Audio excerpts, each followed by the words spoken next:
నమస్కారం. G3 news వార్తలకు స్వాగతం. ముందుగా వార్తల్లోని ముఖ్యాంశాలు.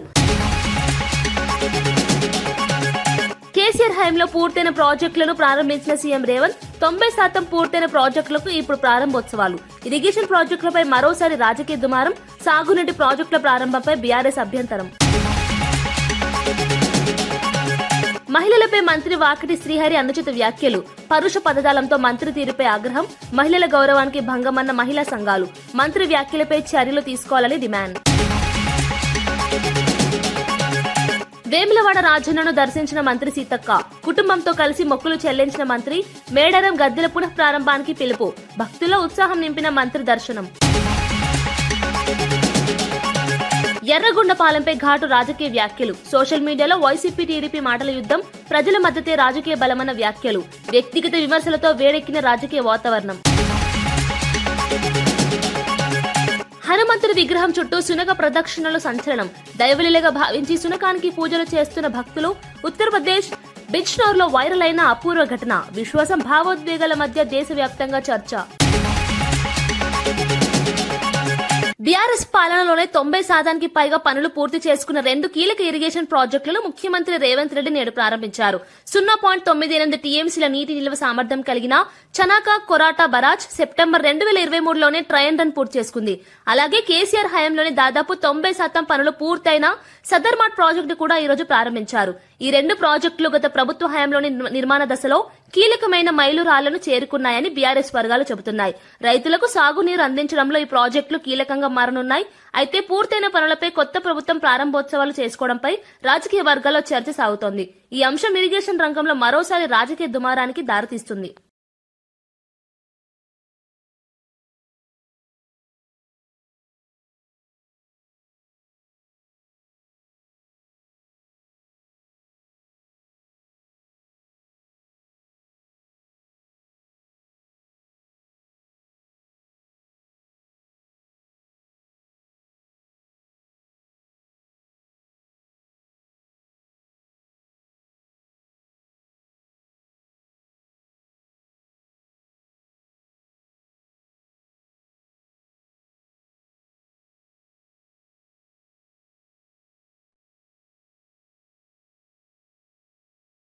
ఉత్తరప్రదేశ్ బిజ్నోర్లో ఒక శునకం హనుమంతుడి విగ్రహం చుట్టూ 3 రోజులుగా ప్రదక్షిణలు చేయడం సంచలనంగా మారింది.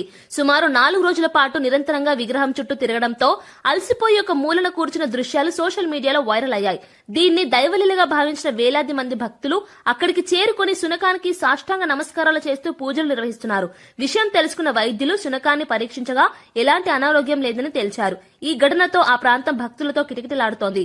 కొందరు ఇది అద్భుతంగా భావిస్తుంటే మరికొందరు భావోద్వేగాలకు లోనవ్వద్దని సూచిస్తున్నారు. అయినా ఈ ఘటన భక్తుల్లో విశేష విశ్వాసాన్ని కలిగిస్తూ దేశవ్యాప్తంగా చర్చనీయాంశంగా మారింది.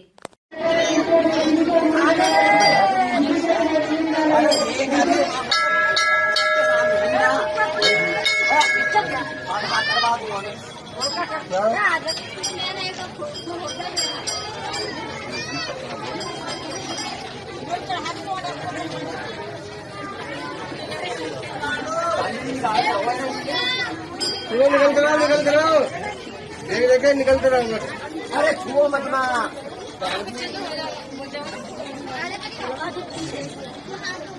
चलते रहो।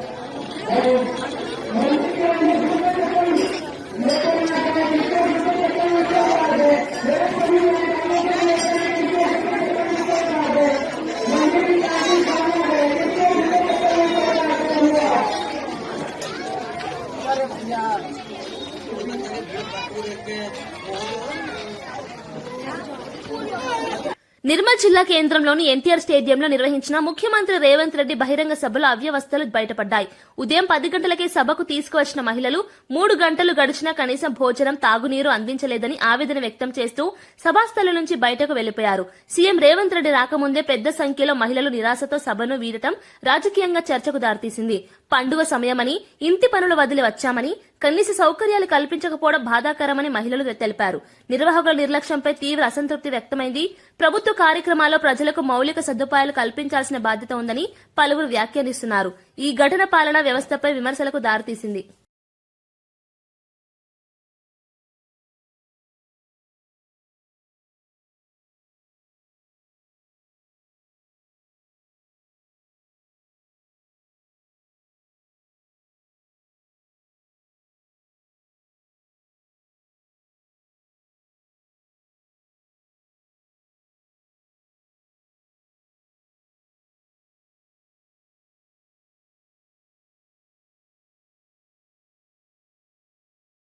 పల్నాడు జిల్లా గురజాల నియోజకవర్గం పిన్నెల్లి గ్రామం వద్ద తీవ్ర ఉద్రిక్త పరిస్థితులు నెలకొన్నాయి. టీడీపీ నేతల చేతిలో హత్యకు గురైన వైసీపీ కార్యకర్త సాల్మన్ అంత్యక్రియలకు వచ్చిన వైసీపీ నేతలు కార్యకర్తలను గ్రామంలోకి వెళ్లనివ్వబోమని పోలీసులు ఆంక్షలు విధించారు. ఈ విషయమై పోలీసులకు వైసీపీ నేతలకు మధ్య తీవ్ర వాగ్వాదం జరిగింది. శాంతి భద్రతల దృష్ట్యా గ్రామంలోకి అనుమతి ఇవ్వడం లేదని పోలీసులు స్పష్టం చేశారు. అయితే ఇది ప్రజాస్వామ్య హక్కులను అడ్డుకోవడమేనని వైసీపీ నేతలు ఆరోపించారు. అంత్యక్రియల సమయంలోనూ రాజకీయ ఉద్రిక్తతలు తలెత్తడం పరిస్థితిని మరింత సున్నితంగా మార్చింది. గ్రామంలో భారీగా పోలీసు బందోబస్తు ఏర్పాటు చేశారు. ఈ ఘటన పల్నాడు జిల్లాలో రాజకీయ ఉద్రిక్తతలను మరింత పెంచింది.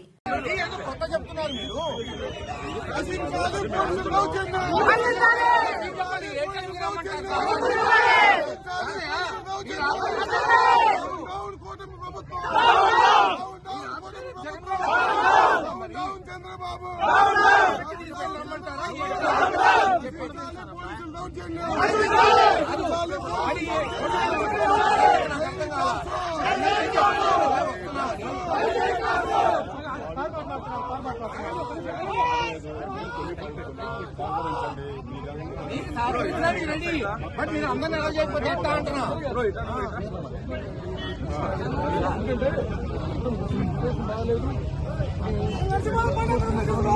ఎవరు రెచ్చగొడుతున్నారా? చచ్చిపోయింది మావాడు. ఎవరిని రెచ్చగొడుతున్నారు?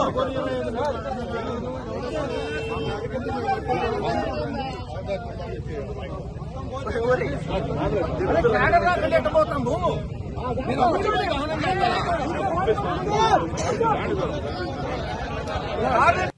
ఎన్టీవీ జర్నలిస్టుల అక్రమ అరెస్టుల ఘటనతో కాంగ్రెస్ ప్రభుత్వానికి బీజేపీ ఎంపీ ధర్మపురి అరవింద్ మద్దతు ప్రకటించడం రాజకీయంగా సంచలనంగా మారింది. మీడియా స్వేచ్ఛ పేరుతో బాధ్యతారహిత్యమైన కథనాలు సహించబోమన్న ప్రభుత్వ వైఖరిని ఆయన సమర్థించారు. జర్నలిజం అనేది పరిమితులు, బాధ్యతలతో కూడిన వృత్తి అని వ్యాఖ్యానించారు. అయితే జర్నలిస్టుల అరెస్టులపై మీడియా వర్గాలు తీవ్ర ఆందోళన వ్యక్తం చేస్తున్నాయి. బీజేపీ ఎంపీ వ్యాఖ్యలు రాజకీయ ప్రయోజనాల కోసమేనన్న విమర్శలు కూడా వినిపిస్తున్నాయి. ఒకవైపు మీడియా స్వేచ్ఛ, మరోవైపు చట్టపరమైన చర్యల మధ్య సమతౌల్యం అవసరమని విశ్లేషకులు చెబుతున్నారు. కంప్లైంట్ ఇచ్చారు, పోలీస్ కంప్లైంట్ ఇచ్చిరా? ఎవరు ఐఏఎస్ ఆఫీసర్ కంప్లైంట్ ఇచ్చిండ? నిన్న ఇచ్చిరా? ఇచ్చారు కదా, అసోసియేషన్ ఇచ్చింది కంప్లైంట్. తీసుకుంటారు పోలీసు వాళ్ళు యాక్షన్. కంప్లైంట్ ఇస్తే యాక్షన్ తీసుకోరండి. మీరు ఫస్ట్ ఎవరిని పడితే వాళ్ళ మీద వార్తలు రాయటం. ఆత్మకూరు మున్సిపాలిటీ పర్యటనలో కాంగ్రెస్ మంత్రి వాకిటి శ్రీహరి మహిళల పట్ల అనుచితంగా వ్యవహరించారని తీవ్ర విమర్శలు వెల్లువెత్తుతున్నాయి. ఎన్నికల హామీల అమలుపై ప్రశ్నలు అడిగిన మహిళలను ఉద్దేశించి ఓయ్ ఏయ్ నీ తిక్క అంటూ పరుష పదజాలం ఉపయోగించడం తీవ్ర కలకలం రేపింది. ప్రజాప్రతినిధిగా ఉండే మహిళలపై ఈ విధంగా మాట్లాడడం సరికాదని స్థానికులు మండిపడుతున్నారు. ప్రజా సమస్యలపై ప్రశ్నిస్తే సహనంగా సమాధానం చెప్పాల్సిన బాధ్యత మంత్రులపై ఉంటుందని మహిళా సంఘాలు అభిప్రాయపడ్డాయి. ఈ ఘటన వీడియోలు సోషల్ మీడియాలో వైరల్ కావడంతో రాజకీయంగా దుమారం చెలరేగింది. మహిళల గౌరవాన్ని కించపరిచే వ్యాఖ్యలపై కఠిన చర్యలు తీసుకోవాలని డిమాండ్ పెరుగుతోంది. మంత్రి వ్యాఖ్యలపై కాంగ్రెస్ పార్టీ నుంచి ఇప్పటి వరకు స్పష్టమైన స్పందన రాకపోవడం మరింత చర్చకు దారితీస్తోంది. ఇగో అమ్మా, నేను నీకంటే గట్టిగా మాట్లాడగలుగుతావా? ఇక కానీ ఇంతమందికి జవాబు చెప్తున్నాక వినని అర్థం చేసుకోవాలి. మనం ముందు గేరి బాగ్ గురించి ఆలోచన చేయాలి. ఇదేనక్క ఎప్పుడే గాని ఎప్పుడే గాని అలుసేందుకు తెలుసాక ఇంత గట్టిగా మాట్లాడి అలసి చెప్పుందాక నేను మిగతానికి వచ్చాను కాబట్టి అలసి కదా అక్క.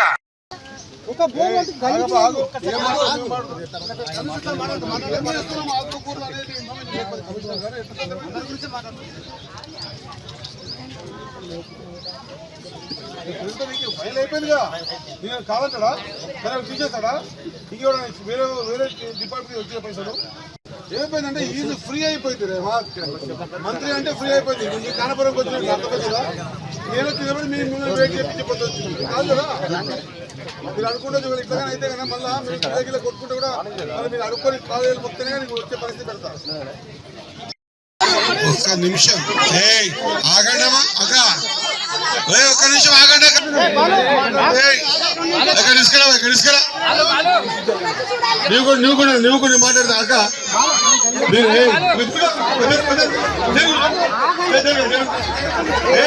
విను ఒక నిమిషం అక్క, ఒక్క నిమిషం నా మాట అక్క, నా మాట బెంగళూరులో super star Mahesh Babu craze మరోసారి కనిపించింది. గాంధీనగర్ లో కొత్తగా నిర్మించిన ఏఎంబీ సినిమాస్ ప్రారంభోత్సవానికి మహేష్ బాబు హాజరవడంతో అభిమానులు భారీ సంఖ్యలో చేరుకున్నారు. అభిమానుల తోపులాటతో పరిస్థితి ఒక్కసారిగా ఉద్రిక్తంగా మారింది. పరిస్థితిని అదుపులోకి తీసుకురావడానికి పోలీసులు స్వల్పంగా లాఠీచార్జ్ చేయాల్సి వచ్చింది. సెక్యూరిటీ సిబ్బంది తీవ్రంగా శ్రమించి మహేష్ బాబును సురక్షితంగా లోపలికి తీసుకెళ్లారు. అభిమానుల ఉత్సాహం చూసి అక్కడున్న వారు ఆశ్చర్యం వ్యక్తం చేశారు. సినిమా ప్రారంభోత్సవం ఒక పండుగ వాతావరణాన్ని సంతరించుకుంది. మహేష్ బాబు ప్రజాదరణ ఎంత స్థాయిలో ఉందో ఈ ఘటన మరోసారి రుజువు చేసింది. భద్రతా ఏర్పాట్లపై నిర్వాహకులు మరింత జాగ్రత్తలు తీసుకోవాలని పోలీసులు సూచించారు.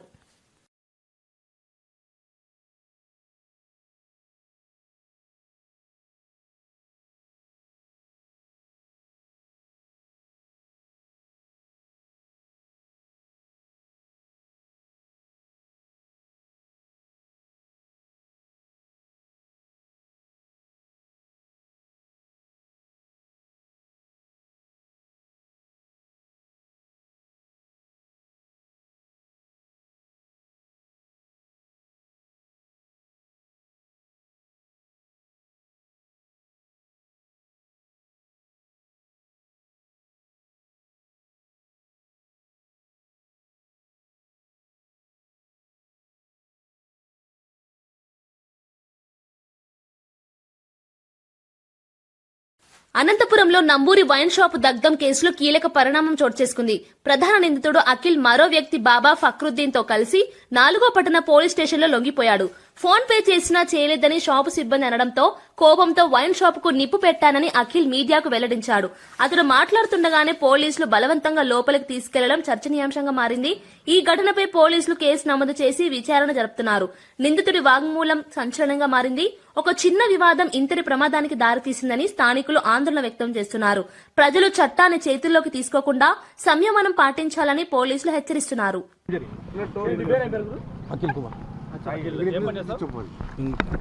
అఖిల్ కుమార్ నా పేరు. అఖిల్ కుమార్ నా పేరు. నేను పెయింటింగ్ కాంట్రాక్ట్ చేస్తాను. ఆ రోజు మధ్యాహ్నము మందు తీసుకోవడానికి పోయినాము. ఫోన్పే కొట్టినామని చెప్పినా కూడా నమ్మలేదు వాళ్ళు. నమ్మనిసరికి వచ్చి టక మేము చెప్తాం తర్వాత చెప్తాం నా అరెస్ట్ ముద్దాయి అప్లోడ్ మేము చెప్తాం తర్వాత ఇన్ఫార్మ్ చేస్తాం. ప్లీజ్ మీరు సహకరించండి సహకరించండి మేము ఇన్ఫార్మ్ చేస్తాం. ఇంకా మేము రన్ కాదయ్యా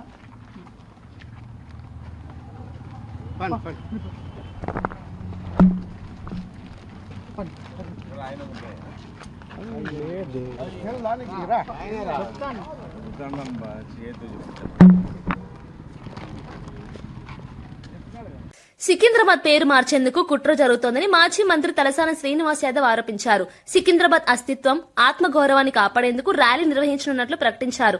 రేపు ఉదయం 9 గంటలకు రైల్వే స్టేషన్ నుంచి ఎంజీ రోడ్డులోని గాంధీ విగ్రహం వరకు ర్యాలీ కొనసాగుతుందని తెలిపారు. 220 ఏళ్ల చరిత్ర కలిగిన సికింద్రాబాద్ లో అనేక చారిత్రక ప్రదేశాలు, లష్కర్ బోనాల వంటి సంప్రదాయాలు ఉన్నాయని గుర్తు చేశారు. ప్రభుత్వం డీలిమిటేషన్ పేరుతో సికింద్రాబాద్ ను నామరూపాలు లేకుండా చేయాలని చూస్తోందని ఆరోపించారు. ఈ సమయంలో ప్రజలంతా ఐక్యంగా ఉద్యమించాల్సిన అవసరం ఉందన్నారు. ఇంటికొకరు చొప్పున ర్యాలీలో పాల్గొనాలని పిలుపునిచ్చారు. ఈ ప్రకటన రాజకీయంగా ప్రాధాన్యం సంతరించుకుంది. సికింద్రాబాద్ కంటోన్మెంట్, సికింద్రాబాద్ పరిసర ప్రాంతాల్లో ఉన్నటువంటి ప్రతి ఒక్కరికి రిక్వెస్ట్ చేసేది, ఇంటికొకరు రండి. ఇది మన యొక్క అస్తిత్వం, మన ఆత్మగౌరవం. అందరూ కూడా భాగస్వామ్యం కావాల్సినటువంటి అవసరం ఉన్నది. నేను ప్రధానమైనటువంటి రాజకీయ పార్టీలు కానీ, స్వచ్ఛంద సంస్థలు కానీ అందరూ కూడా ఇన్వైట్ చేస్తూ ఉన్నాం. ఇది మన ప్రాంతం 220 సంవత్సరాల సుదీర్ఘమైనటువంటి చరిత్ర ఉన్నటువంటి ప్రాంతం. రెండోది, దీనికి ఒక ప్రధానమైనటువంటి చరిత్ర ఉంది, లష్కర్ బోనాలకు. ఇవన్నీ ఉన్నటువంటి సికింద్రాబాద్ ప్రాంతాన్ని ప్రభుత్వం నామరూపాలు లేకుండా చేయాలనేటువంటి ఒక ప్రయత్నం జరుగుతుందో దాన్ని ప్రొటెస్ట్ చేయడానికి ఒకవైపున ముఖ్యమంత్రి గారు సికింద్రాబాద్ని నేను టచ్ చేయలేదంటూ, మరి ఎందుకు నార్త్ జోన్ ఆఫీస్ మల్కాజిగిరి అయిందో చెప్పవలసినటువంటి అవసరం ఉంది. మాంకాలి కానీ, మోండా మార్కెట్ కానీ, బేగంపేట ప్రాంతాలు కానీ ఎందుకు మల్కాజిగిరి కమిషనరేట్లో కలిపినరు? ఎందుకు అక్కడ పోలీస్ డిపార్ట్మెంటు మరి మల్కాజిగిరి కమిషనరేట్లో పనిచేస్తుంది. అంతర్జాతీయ పర్యాటకులను ఆకర్షించడంతో పాటు రాష్ట్రానికి పెట్టుబడులు వచ్చేలా కార్యక్రమాలు నిర్వహిస్తున్నామని మంత్రి జూపల్లి కృష్ణారావు తెలిపారు. పర్యాటక రంగాన్ని ఆర్థిక వృద్ధికి కీలకంగా మార్చాలనే లక్ష్యంతో ప్రభుత్వం ముందుకెళ్తుందన్నారు. వివిధ ఫెస్టివల్స్, సాహస క్రీడలు, సాంస్కృతిక కార్యక్రమాల ద్వారా తెలంగాణను గ్లోబల్ టూరిజం మ్యాప్పై నిలబెట్టాలని ప్రయత్నిస్తున్నామని చెప్పారు. పర్యాటక అభివృద్ధితో హోటల్, ట్రాన్స్పోర్ట్, సర్వీస్ రంగాల్లో ఉపాధి అవకాశాలు పెరుగుతాయని తెలిపారు. డెస్టినేషన్ తెలంగాణ బ్రాండ్ ను బలోపేతం చేయడమే ప్రభుత్వ లక్ష్యమన్నారు. పెట్టుబడిదారులకు అనుకూల వాతావరణం కల్పిస్తున్నామని పేర్కొన్నారు. పర్యాటక రంగం రాష్ట్రానికి ఆదాయ వనరుగా మారుతుందని మంత్రి విశ్వాసం వ్యక్తం చేశారు.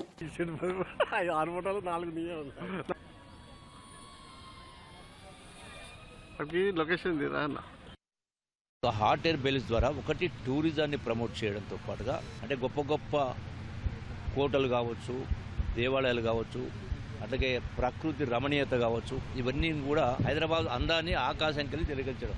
నిరుద్యోగ యువత కూడా ఇక్కడ ఒక్కొక్క హాట్ ఎయిర్ బెలూన్ దగ్గర సుమారుగా 5 నుంచి 10 మంది పనిచేస్తూ ఉంటారు. పైలట్స్ కూడా భవిష్యత్తులో ఎంప్లాయ్మెంట్ అవకాశం వస్తుంది. టూరిజంలో కూడా ప్రమోషన్లు కూడా పెద్ద ఎత్తున పనికి వస్తుంది. పెట్టుబడులు కూడా ఆకర్షిస్తారు. హైదరాబాద్ లో సంక్రాంతి పండుగ వేళ దొంగలు హల్చల్ చేశారు. మేడిపల్లి పోలీస్ స్టేషన్ పరిధిలోని చెంగిచెర్ల కనకదుర్గ కాలనీ, అణుశక్తి నగర్ ప్రాంతాల్లో తాళం వేసిన 12 ఇళ్లలో గుర్తు తెలియని వ్యక్తులు చోరీలకు పాల్పడ్డారు. బంగారు, వెండి ఆభరణాలను దొంగలు ఎత్తికెళ్లినట్లు బాధితులు పోలీసులకు ఫిర్యాదు చేశారు. పండుగ సెలవుల కారణంగా ఇళ్లలో ఎవరూ లేకపోవడాన్ని అవకాశంగా తీసుకుని దొంగతనాలు జరిగినట్లు పోలీసులు భావిస్తున్నారు. సమాచారం అందుకున్న వెంటనే పోలీసులు సంఘటనా స్థలానికి చేరుకుని క్లూస్ టీంతో పరిశీలన చేపట్టారు. సీసీటీవీ ఫుటేజీ ఆధారంగా దర్యాప్తు కొనసాగుతోంది. పండుగల సమయంలో ప్రజలు అప్రమత్తంగా ఉండాలని, ఇళ్లకు తాళాలు వేసేటప్పుడు భద్రతా చర్యలు తప్పనిసరిగా తీసుకోవాలని పోలీసులు సూచించారు. వరుస దొంగతనాలతో కాలనీ వాసుల్లో ఆందోళన నెలకొంది.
గతంలో బాలకృష్ణ నటించిన నారి నారి నడమ మురారి సినిమా పెద్ద విజయం సాధించిన సంగతి తెలిసిందే. ఇదే పేరుతో నిర్మాత అనిల్ సుంకర నిర్మించిన తాజా చిత్రం కూడా ఘన విజయం సాధించిందని విజయవాడ ఎంపీ కేశినేని చిన్ని తెలిపారు. విజయవాడలోని ఎంపీ కార్యాలయంలో నిర్వహించిన సక్సెస్ మీట్ లో నిర్మాత అనిల్ సుంకర, దర్శకుడు రామ్ అబ్బరాజుతో కలిసి కేక్ కట్ చేసి సంబరాలు చేశారు. చిన్న బడ్జెట్ తో తెరకెక్కిన ఈ చిత్రం కుటుంబ ప్రేక్షకులను ఆకట్టుకుందని ఎంపీ ప్రశంసించారు. మంచి కథ, వినోదాత్మక కథనం వల్ల ఈ విజయం సాధ్యమైందన్నారు. చిత్ర యూనిట్ సభ్యులు తమ ఆనందాన్ని పంచుకున్నారు. ఈ సక్సెస్ మీట్ సినీ వర్గాల్లో చర్చనీయాంశంగా మారింది. మా సినిమాను ఆదరించినందుకు అందరికీ థ్యాంక్స్. మా టీం తరపున ఇవాళ 5 సినిమాలు ఉన్నాయి కాబట్టి అన్ని సినిమాలు బాగున్నాయి, అన్నీ ఎంజాయ్ చేయండి. మా సినిమా మరీ బాగుందని అంటున్నారు. అండ్ ఒకటి మాత్రం కంపల్సరీ, ఈ సినిమా చూస్తే మీకు కనీసం ఒక వారం ఆయురారోగ్యం పెరుగుతుంది నవ్వుతూ ఉంటే. అమ్మవారి ఆశీస్సులతో అంతా చాలా పాజిటివ్ రివ్యూస్, అంతా జనాలందరూ కూడా చాలా బాగా ఆదరిస్తున్నారు. మళ్ళీ ప్రమోషన్ స్టార్ట్ చేసి అందరి దగ్గరికి రీచ్ అవుతాం. మా హీరో గారు శర్వా గారికి ఇది ఒక సంక్రాంతి హ్యాట్రిక్ ఇది. సో ఆయనకి శర్వా గారు ఎప్పుడు సంక్రాంతికి వచ్చినా హిట్ కొట్టడం జరిగింది. సో ఈసారి కూడా అదే రిపీట్ అయింది. మా హోల్ టీమ్ అందరికీ కంగ్రాట్స్ అండి. అండ్ అందరికీ థ్యాంక్ యూ. ఎర్రగొండపాలెం నియోజకవర్గంపై ఘాటు రాజకీయ వ్యాఖ్యలు సోషల్ మీడియాలో దుమారం రేపుతున్నాయి. వైసీపీ నేతలు తమ నాయకుడు తాటిపత్తి చంద్రశేఖర్ ను ఉద్దేశించి సవాళ్లు విసురుతూ తీవ్ర వ్యాఖ్యలు చేశారు. 2024 ఎన్నికల్లో టీడీపీ వేవ్ ఉన్నప్పటికీ చంద్రశేఖర్ ప్రజల మద్దతుతో నిలబడ్డారని వ్యాఖ్యానించారు. ఎర్రగొండపాలెం తమ అడ్డా అని, ప్రజల మధ్య రాజకీయ బలం తేలుతుందని స్పష్టం చేశారు. ప్రత్యర్థులు దమ్ముంటే నియోజకవర్గంలో పోటీ చేసి గెలవాలని సవాల్ విసిరారు. ఈ వ్యాఖ్యలు రాజకీయంగా ఉద్రిక్తతకు దారితీసింది.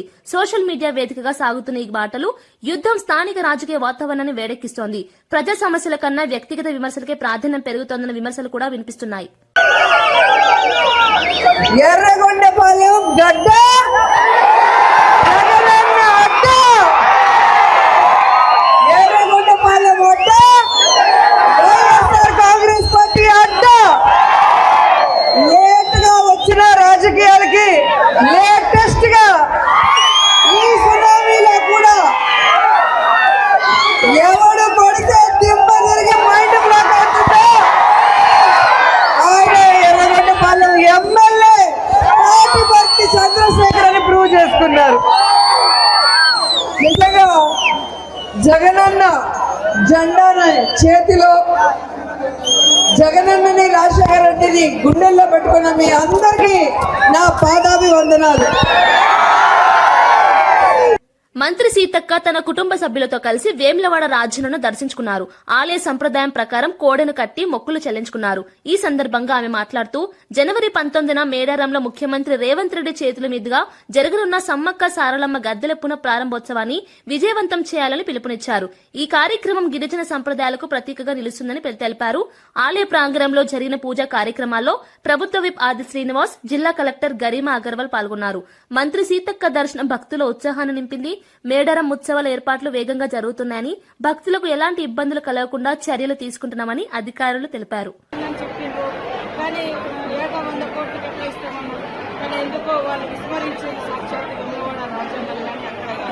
కానీ ఈరోజు మన ముఖ్యమంత్రి రేవంత్ రెడ్డి గారు, మరి ఆది సీనన్న గారు, వీరంతా కలిసిపోయినటువంటి మరి మంత్రులు మన శ్రీధర్ బాబు గారు, మరి అదేవిధంగా పొన్నం ప్రభాకర్ గౌడ్ గారు, అదేవిధంగా అడ్డూరు లక్ష్మణ్ గారు, ముఖ్యంగా ప్రధాన భూమిక మరి మొదటి నుంచి నిజానేస్తున్న సీనన్న గారి ఆధ్వర్యంలో వెమ్లవాడ రాజన్న గుడి ఇంత బాగా అవుతుందంటే మేమందరం సంతోషపడతాం.